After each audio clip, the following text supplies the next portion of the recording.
Aproveitando os insights do último painel, nós vamos fechar com uma conversa inspiradora sobre como a tecnologia, as novas mídias e o comportamento inovador podem aumentar a escala das ações sociais de ONGs. Quero convidar ao palco Kim Farrell, que é gerente de marketing de produto da Google e quem liderou o desafio de impacto social no Brasil, que no ano passado doou 7 milhões para as organizações sociais brasileiras.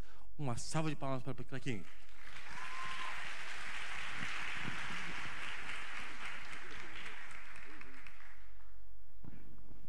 Acompanhando aqui nessa mesa, nesse painel, eu vou chamar ao palco Maria Silvia Oliveira, que é presidente do Instituto GL10, um dos grandes vencedores do desafio do impacto social da Google.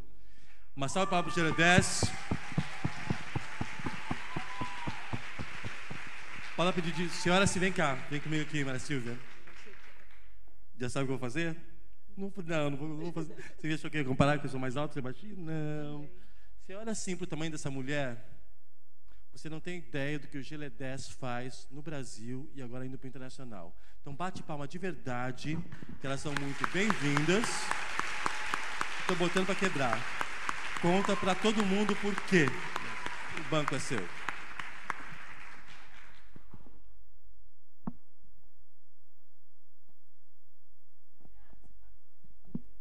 Oi. Acho que a gente está faltando alguém. Oi? Tá faltando. O Anderson. Anderson. Tá faltando um? Não acredito. Anderson. Espera, música de novo, maestro. Anderson. Com um furo desse merece música. Vai.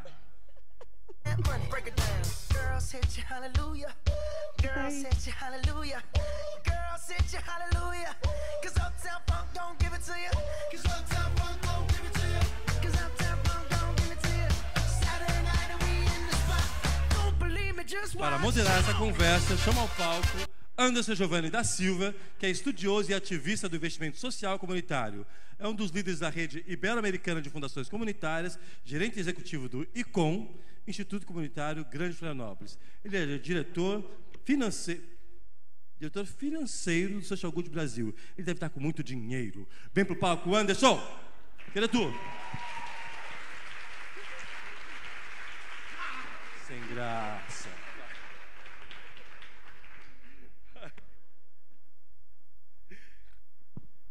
Tá fazendo tudo tão certinho, a gente vai errar assim no final.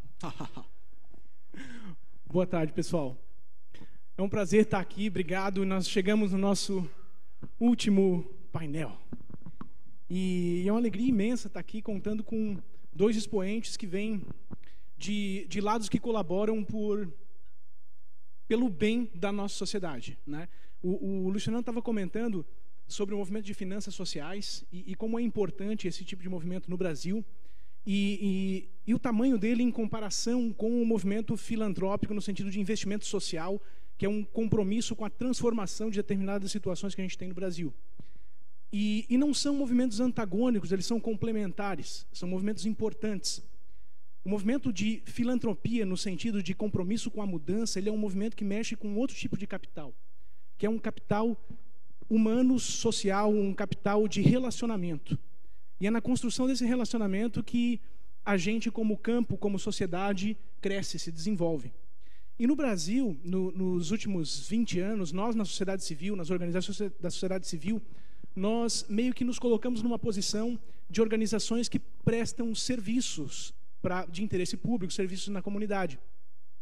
E deixamos um pouco de lado um papel que é fundamental e está na origem do campo social, que é o papel de ser um canal de participação cidadã, um canal de luta política, no sentido de conciliação de interesses. E nós tivemos uma grata surpresa nesses últimos anos de algumas organizações que continuam fortemente resgatando esse papel da nossa sociedade. Eu convoco as organizações da sociedade civil a voltarem a pensar na sua causa e na sua missão como um papel político, mais do que um serviço que se presta. E também investidores que começaram a fazer convites que nos levam a resgatar essa missão. E uma dessas gratas surpresas foi o desafio do Google, e que nos trouxe aqui, nos levou a trazer a Kim para conversar conosco. Eu queria já começar essa nossa conversa, Kim, te perguntando assim, como é que Como é que o Google chegou e começou a conversar com as organizações da sociedade civil aqui no Brasil? Como é que está sendo esse relacionamento? Como é que está sendo essa conversa com o campo social no ponto de vista de vocês? Claro. Boa tarde, pessoal. Eu sou americana, então desculpe qualquer sotaque, erro ortográfico e tal, mas eu vou tentar fazer tudo em português. Então, o Google.org, que é a parte filantrópica do Google, existe faz muito tempo. Mas no Brasil, a gente tem 3 camadas diferentes que a gente trabalha com ONGs.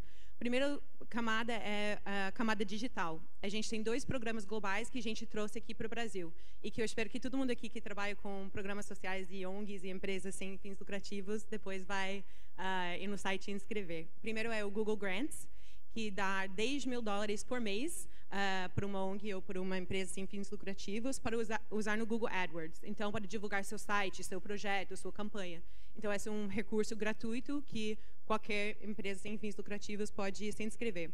O segundo que a gente lançou esse ano é Google para empresas sem fins lucrativos, que são os produtos do Google para uso gratuito para essas empresas. Então, você pode usar o Gmail corporativo, o Google Docs, todas essas coisas de graça. Então, é muito bom para as empresas em termos de eficiência e essas coisas de negócios.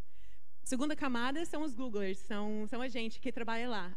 Então, você pode usar 1% do seu tempo fazendo serviço voluntário em ONGs e esses tipos de projetos.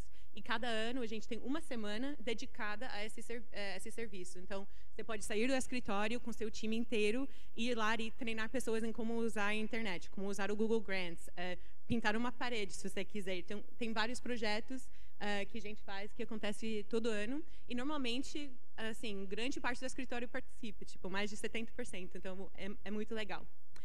E, por último, a gente tem projetos especiais que a gente faz, que, normalmente, as pessoas nem sabem, mas a gente sempre tem uma ONG de parceria, em parceiro com uma ONG.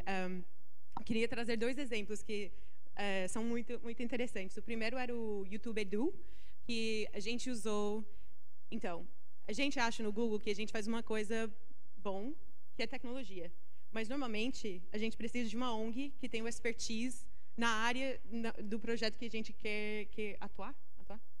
Então, assim, educação. A gente precisava de uma ONG que tenha expertise em educação, porque a gente não tem. Aí a gente fez uma parceria com a Fundação Lehman, e agora a plataforma do YouTube Edu tem mais de 16 mil vídeos sobre matemática, química, física, todas as coisas para se preparar para o Enem. E eles lançaram um app também uns meses atrás, especificamente para preparar para o Enem, e só foi possível por causa dessa parceria. E outro exemplo, que eu acho muito bacana, é o exemplo do projeto Tá no Mapa, que a gente faz no Rio, junto com AfroReg. E a gente tenta usar o Google Maps, nossa tecnologia, junto com parceria com eles, para mapear todas as empresas que existem dentro das comunidades do Rio. Então, a gente agora está em 4 favelas e a gente espera chegar em, acho que 20 até o ano que vem. Então, como é que a gente traz essas empresas para a nossa plataforma? Então, e por último, a gente fez o desafio de impacto social, que com certeza foi o maior e o mais legal com ONGs. Vamos botar o vídeo? Vamos mostrar o vídeo? A gente combina e é quem esquece das coisas.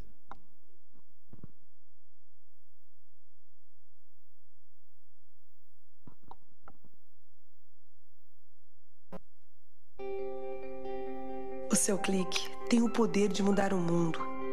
E no papel. Seu clique tem o poder de proteger mulheres contra a violência doméstica, ajudar as mães no desenvolvimento de seus filhos ou melhorar a vida dos pescadores brasileiros. Ele tem o poder de criar uma máquina de energia solar que conserva alimentos, uma plataforma para visualizar o uso do dinheiro público ou produtos florestais que vão tornar a Amazônia mais sustentável. Seu clique pode melhorar a qualidade da água para milhões de pessoas, engajar a população contra problemas da sua cidade, incentivar doações para projetos sociais ou até mesmo mensurar a violência urbana pela visão das crianças. Transformar o Brasil está a um clique de você. Use esse poder para votar no seu projeto favorito e torná-lo realidade. Desafio de Impacto Social Google Brasil. Por um Brasil melhor, hoje.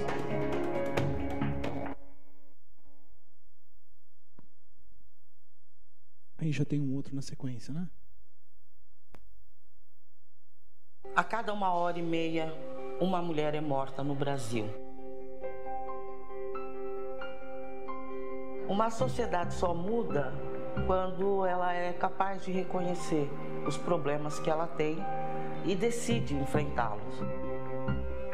O Guelé-10 é um instrumento de luta, de combate ao racismo e ao sexismo. O que nós estamos propondo é o desenvolvimento de um aplicativo voltado para o combate à violência contra a mulher. Um mecanismo de resposta rápida para as mulheres em situação de violência, que é o botão de pânico, de forma que a rede possa intervir com mais prontidão, talvez, do que os órgãos de repressão. A gente não tem saída. Isso só pode ser revertido com luta. Alguém tem que fazer isso.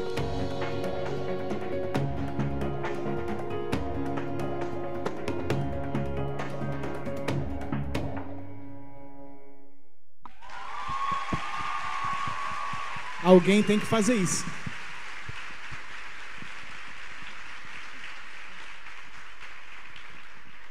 Então, só para contar um pouquinho sobre o desafio e por que a gente trouxe para o Brasil. O desafio de impacto social começou na Inglaterra em 2013 e depois foi para a Índia.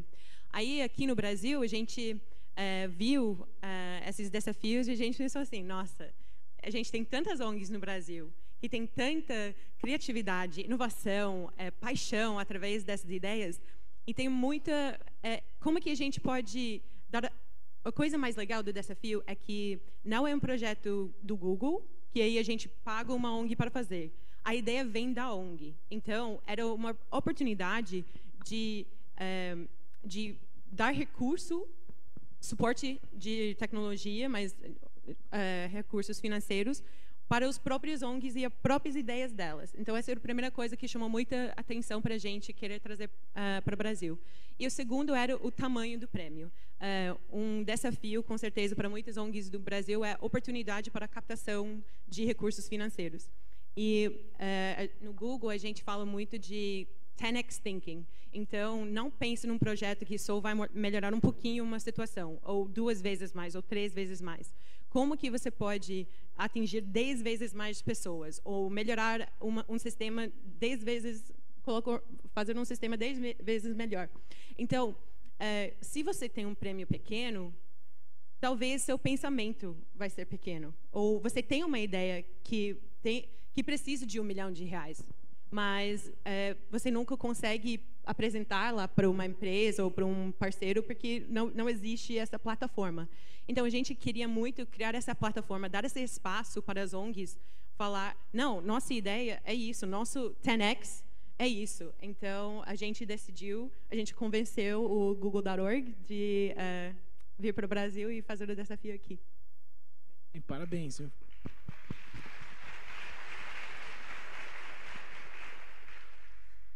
E Maria Silvia, conta pra gente um pouquinho mais sobre o Guelé-10, que o Edgar já falou um pouquinho, mas eu acho que tu é a pessoa para nos contar essa história.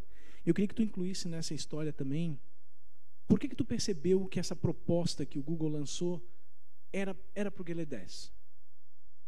Bom, boa noite, né, a todas, a todos. Nós já passamos a 18, né? O Guelé-10 é uma organização fundada em 1988 por um grupo de mulheres negras. Nós saímos, né, do movimento, saímos, apaga. Nós tínhamos as questões específicas das mulheres negras, né, que não eram respondidas nem pelo movimento negro e nem pelo movimento de mulheres. Então, a Sueli Carneiro, a mentora intelectual da organização, resolveu fundar uma organização para mulheres negras para estudar, né, para desenvolver políticas, para ajudar no desenvolvimento de políticas públicas para as questões específicas das mulheres negras. o nosso trabalho estratégico é na questão de direitos humanos, né? Nós trabalhamos gênero, raça e etnia, porque nós entendemos que o racismo que estrutura as relações sociais no Brasil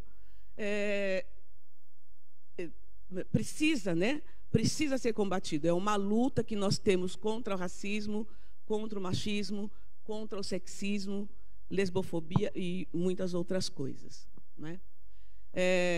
Nós temos um projeto, Promotoras Legais Populares, que dá capacitação para as mulheres inseridas nas comunidades, e nosso objetivo é fazer com que elas sejam multiplicadoras, né, no enfrentamento à violência contra a mulher e, mais especificamente, a violência doméstica. Então, nós sentimos que seria a oportunidade de participar do desafio do impacto social do Google, pensando um aplicativo, como já foi dito aí, que tem como objetivo proteger, fazer prevenção a essa violência que as mulheres sofrem na sociedade. E o aplicativo se chama PLP 2.0, porque as promotoras legais populares, que são essas mulheres que a gente dá capacitação, podem potencializar essa proteção, já que ela tem condições de dar orientação e de diminuir, né, o isolamento que, no geral, as vítimas de violência doméstica estão submetidas, né? Não, é isso mesmo. Eu queria... a gente vai explorar um pouquinho, né, essa parte de implementação. Mas, voltando a bola para ti, Kim, quais foram as coisas, as boas surpresas que vocês encontraram, né, nesse desafio? Quais foram as coisas que chamaram a atenção do que vocês viram do campo social, da resposta a essa proposta? Bom, primeiro era quantas ideias que a gente recebeu. A gente lançou a inscrição na época de carnaval, que talvez não é a melhor época do ano para as pessoas trabalharem. Então, a gente ficou um pouco na dúvida se as pessoas iam ver que a gente anunciou esse desafio. Então, foi um grande trabalho de comunicação e marketing para tentar chegar em todas as ONGs do Brasil. Tem um grupo de mulheres negras que não para de trabalhar no carnaval? Tá vendo?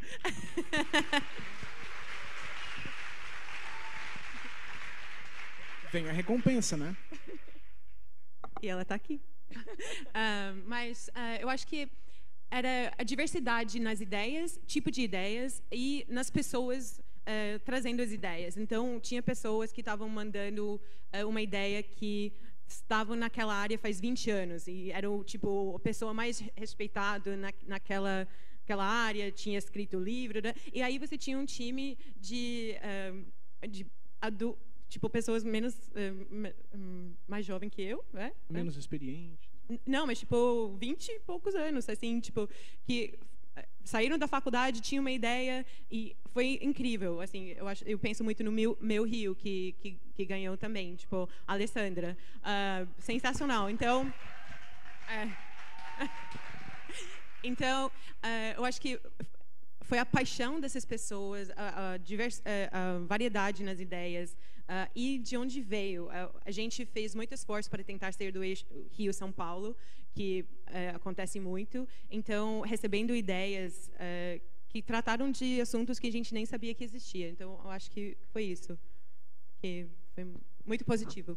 Bem legal. E Silvia, conta pra gente um pouquinho como é que está sendo a implementação do aplicativo, barreiras, oportunidades, como é que está? Bom, eu vou só falar um pouquinho de como a gente acessa o aplicativo. Esse aplicativo está disponível para toda e qualquer mulher que pode entrar no Google Apple, Google Play Store. Play Store, perdão, eu sempre confundo. No Play Store. Prefiro o Play Store. E aí digita lá PLP 2.0, baixa o aplicativo.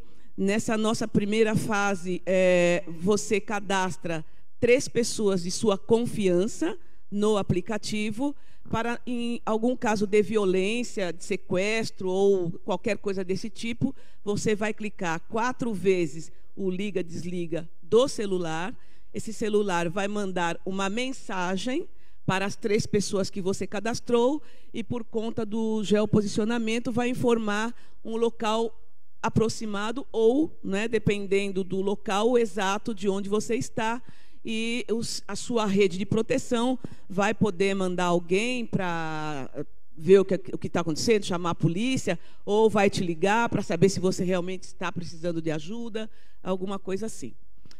Para o caso das mulheres, o aplicativo está sendo pensado também para as mulheres que sofreram agressão, que têm processo judicial e que têm medidas protetivas. E aí, nesse caso, o diálogo é com o Tribunal de Justiça, né, o Poder Judiciário e a Segurança Pública. Essa mulher vai cadastrar a medida protetiva, o número da medida protetiva que ela tem. Essa medida protetiva também, essa mulher também vai estar cadastrada no sistema de segurança pública, e se esse agressor se aproximar dela, se ela sentir que ela está sofrendo algum perigo, ela vai proceder da mesma forma. Ela vai clicar 4 vezes, né, no celular, que vai mandar uma mensagem, mas aí diretamente para o painel da segurança pública, que vai acionar a patrulha, né, o rádio, a viatura mais próxima dela, tá, para saber o que está acontecendo, coisas assim. E esse botão de pânico, após acionado, ele começa a gravar todo o áudio do ambiente. Então, se for mesmo uma situação de violência, toda a situação está sendo gravada e pode servir de prova mais para frente no tribunal. Está sendo difícil colocar em prática?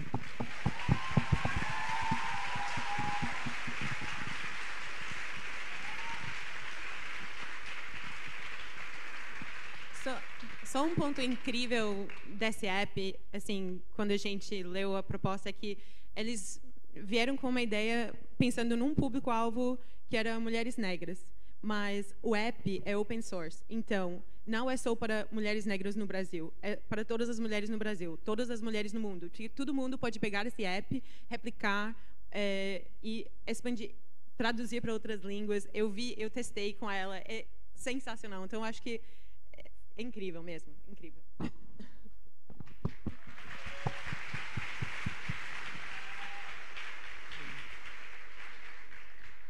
Bom, na verdade, quando nós falamos da questão de gênero, nós estamos falando de todas as mulheres.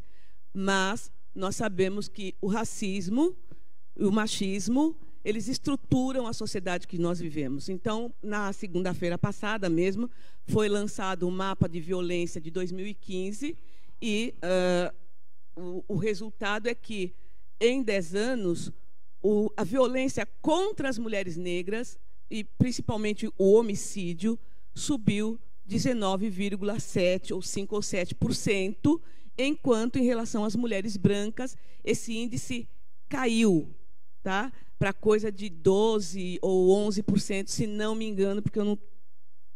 Então, a gente pensou para todas as mulheres, mas as maiores beneficiárias deste produto, com certeza, serão as mulheres negras, né? Um outro dado que é bastante preocupante é que 55% dos homicídios cometidos contra mulheres são de mulheres negras. A morte é de mulheres negras, né?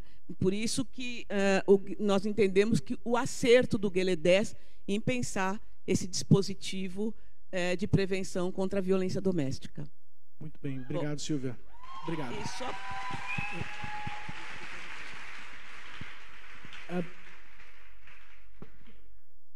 Kim, pensando no futuro, tá? Em tendência a gente tem um privilégio de poder contar com diversas empresas que são importantes em nos ajudar a pensar no futuro e diversas organizações que nos ajudam a pensar no futuro, e nós estamos aqui pensando no futuro, né? Nessa lógica, o que tu percebe assim de tendência em termos de ação socioambiental para o campo social e para os investidores sociais? O que a gente, por exemplo, a organização da sociedade civil e empresas devem desenvolver para ampliar os diálogos entre esses agentes da sociedade civil que estão na sociedade civil? Bom, eu vou falar mais da segunda parte. Eu acho que uma coisa que a gente percebeu nas inscrições e nas conversas com as ONGs depois, porque a gente deu um apoio, foi uma coisa diferente que a gente fez aqui no Brasil. Normalmente, depois do prêmio, você tem um Googler que pode acompanhar o projeto e é isso. Mas aqui no Brasil, a gente contratou 2 ONGs para dar consultoria para os projetos, para ajudar eles em construir um business plan, pensar em possíveis parceiros, dar coaching neles de como que você vende sua ideia, ou como você cria um protótipo, o que é o modelo de testar esse protótipo, esse tipo de coisa. E eu acho que, mais que as ONGs podem tentar imitar o jeito que as empresas pensam, ou mais que a empresa se sente mais confortável fazendo esse tipo de investimento. Então, eu vi isso muito nas inscrições, que a ideia foi incrível, mas não deu para entender a implementação ou como que esse 1 milhão ia ser gasto no projeto. Então, eu acho que o mais que a empresa pode pensar em todos os aspectos do projeto. Não, a gente estava buscando tecnologia, mas a gente queria ter certeza que tinha um plano de marketing para divulgar esse projeto, que tinha você pensou em quanto que ia custar para ter um time dedicado a esse projeto, quanto que é para desenvolver o site que vai hospedar o seu projeto. Então, eu acho que mais que você consegue implementar um pouco as práticas das empresas no jeito que você apresenta a sua ideia, mas que eles vão se identificar mais e ficar mais confortáveis. Eu acho isso. Muito bem. Então, resgatando um pouco a primeira fala, aquela que eu estava trazendo do trazer de volta para o campo social o seu aspecto político e de interesse do jogo, da conciliação dos interesses dentro do campo político mesmo, da causa. Não dá para deixar de lado a parte de saber fazer e fazer com técnica, com profissionalismo e de um jeito que seja fácil de comunicar. É isso, né? Exato. Você pode ser o expert numa coisa super complicado e se você não consegue apresentar ele em 1 minuto para um potencial investidor, você não vai conseguir passar a sua ideia. Então, eu acho que isso é uma habilidade muito importante de desenvolver dentro da ONG quando vai tentar captar esses recursos. Muito bem.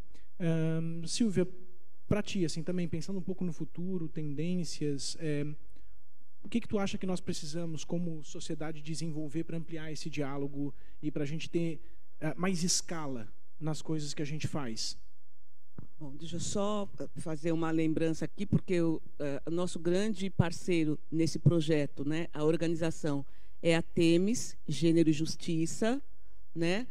Até a Denise Dora diz que viria aqui hoje, eu não sei se ela veio ou não a vi.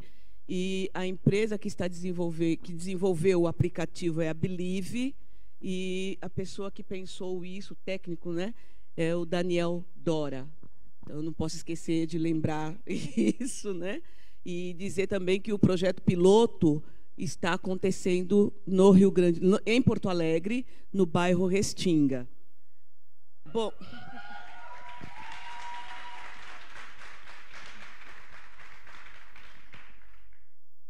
e a pergunta era da questão do futuro, né? Bom, o que o Gueledés, o que eu posso dizer que o Gueledés pensa como futuro? Eu acho que a gente tem que lutar contra essa questão do racismo, né? Extirpar esse cancro que a gente tem na sociedade, e pensando nesses milhões de mulheres que sofrem violência todos os dias, né? Nós somos 49 milhões de mulheres negras, né? E as mulheres, em geral, sofrem violência, mas, pelos dados que nós temos aí, as mulheres negras de uma forma bastante particular e mais incisiva, né? Desculpa te interromper, eu tenho 2 perguntas, é que o nosso tempo está indo. Eu acho que dá para juntar as 2 e vocês podem, juntas, como vocês conhecem bem o aplicativo, vocês podem nos ajudar. Então, a primeira pergunta do Rodrigo Bonfim é se o mecanismo do PLP pode ser usado para a segurança pública em geral. E a outra pergunta gostaria de saber se vocês não pensam em utilizar esse aplicativo, ou se vocês pensam em utilizar esse aplicativo como uma forma de registrar um mapa de ocorrências, de gerar dados estatísticos para a segurança pública. Bom,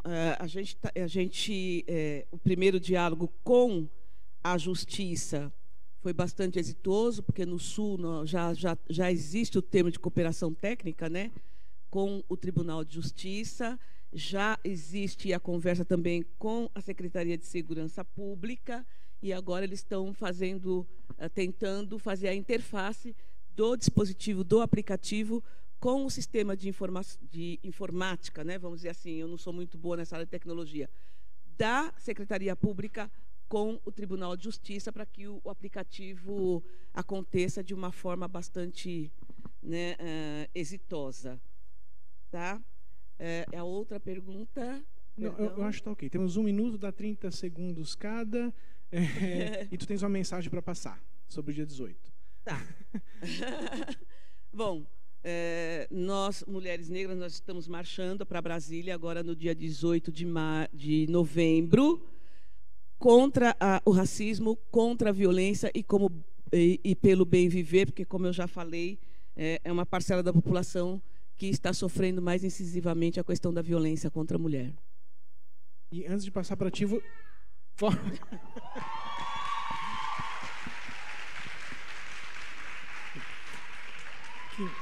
eu vou te deixar uma pergunta, tu desenvolve, por favor, encerra para a gente, tá? Então, a pergunta é assim, agora, então, resgatando a parte política, o papel político das organizações, se entendendo como causa e sabendo que a tecnologia está à disposição para ganhar escala, qual que é a tua recomendação para o campo e para as empresas? Enfim, diz aí para a gente uma pílula de sabedoria. Eu acho que eu não entendi a pergunta. Fala pra gente como que tu acha que as organizações podem usar melhor a tecnologia para levar em escala aquilo que é a causa delas. Eu acho que é um pouco o que eu falei do exemplo do app do Geledez. Sim, sempre vai ter um público-alvo, mas nunca só pensa nesse público. Eu acho que uma ideia que serve para uma comunidade, provavelmente tem outras comunidades que podem se beneficiar da mesma tecnologia. Então, o que vocês estão falando muito aqui do crowd-to-crowd, compartilhe, colaboração, e pensar muito maior do que só solucionar esse problema que está aqui, porque são essas ideias que a gente acredita. Eu acho que todos que ganharam e muito mais que a gente recebeu tinha essa visão, e é isso que vai mudar o mundo, vai melhorar o Brasil, o mundo, ter impacto. E sempre que eu acho que vendo o sucesso dos projetos e onde que eles estão agora, assim, vendo os protótipos, vendo eles expandindo para outras cidades, essas coisas, só prova que vai ter mais investimento assim. Então, eu espero isso, eu acho.